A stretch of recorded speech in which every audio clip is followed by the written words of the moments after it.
Higit 98 million pesos na fuel subsidy na ipamahagi na ng LTFRB sa mga tsuper at operator ng taxi.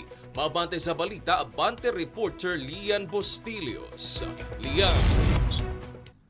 Wedge, mahigit 98 million pesos na halaga ng fuel subsidy ang naipamahagi ng Land Transportation Franchising and Regulatory Board o LTFRB sa mga taxi driver at operator sa buong bansa. Ayon sa ahensya, bahagi ito ng patuloy na pagtulong sa sektor ng transportasyon na lubhang apektado ng epekto ng kaguluhan sa gitnang silangan na nagdulot ng pagtaas ng presyo ng langis. Karamihan daw sa pondo ay naipamahagi na sa LTFRB Central Office sa Quezon City, kasunod ang mga rehiyon ng Davao, Central Visayas at Western Visayas. Ayon kay LTFRB Chairman Attorney Vigor Mendoza II, inatasan na niya ang mga regional director, lalo na sa malaking lungsod, na pabilisin ang koordinasyon sa mga transport service entities upang mapadali ang distribusyon ng ayuda. Dagdag pa niya, magkakaroon pa ng panibagong schedule ng payout para sa mga taxi operator at driver ngayong Biyernes at Sabado sa LTFRB Central Office at LTO Central Office sa Quezon City. Hinimok naman ng LTFRB ang mga benepisyaryong may concern o problema sa pagtanggap ng subsidy